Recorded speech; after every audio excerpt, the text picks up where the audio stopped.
आत्मा का साया स्कूल पर छाया। यह कहानी एक छोटे से गांव में स्थित पुराने स्कूल की है, जहां हर कोई अजीब घटनाओं के कारण जाने से डरता था। इस स्कूल के बारे में लोगों का कहना था कि वहां किसी आत्मा का साया है। दिन में तो स्कूल ठीक चलता था, लेकिन रात होते ही वहां अजीब और गरीब घटनाएं घटने लगती थी। गांव वालों का मानना था कि उस स्कूल में एक भूतनी का वास है, जो अपने जीवन की किसी अधूरी इच्छा के कारण अब भी उस जगह पर भटक रही है। स्कूल का इतिहास।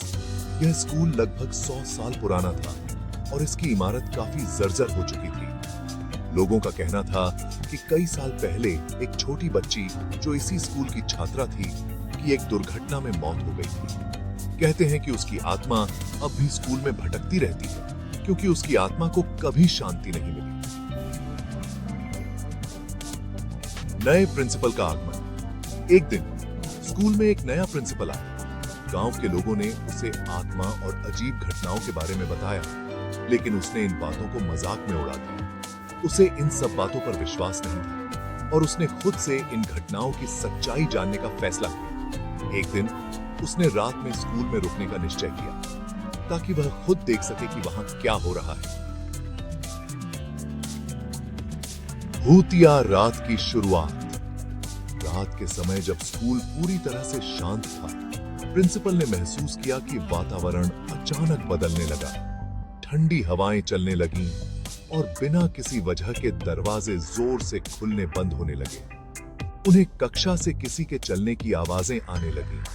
पहले तो उन्होंने सोचा कि शायद यह उनका भ्रम है, लेकिन जैसे जैसे समय बीतता गया, घटनाएं और भी डरावनी होती गईं। एक वक्त ऐसा आया कि उन्होंने देखा कि एक परछाई धीरे धीरे उनकी ओर बढ़ रही है।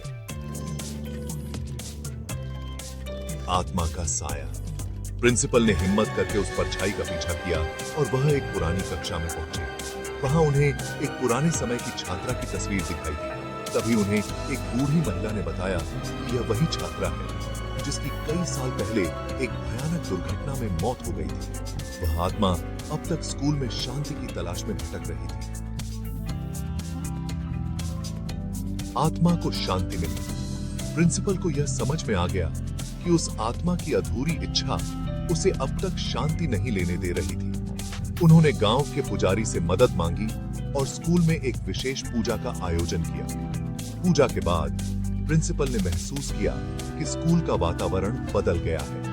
ठंडी हवाएं और अजीब आवाजें बंद हो गईं और स्कूल में एक सकारात्मक ऊर्जा का संचार होने लगा। इस तरह आत्मा को शांति मिली और स्कूल पर से उसका साया हमेशा के लिए हट गया।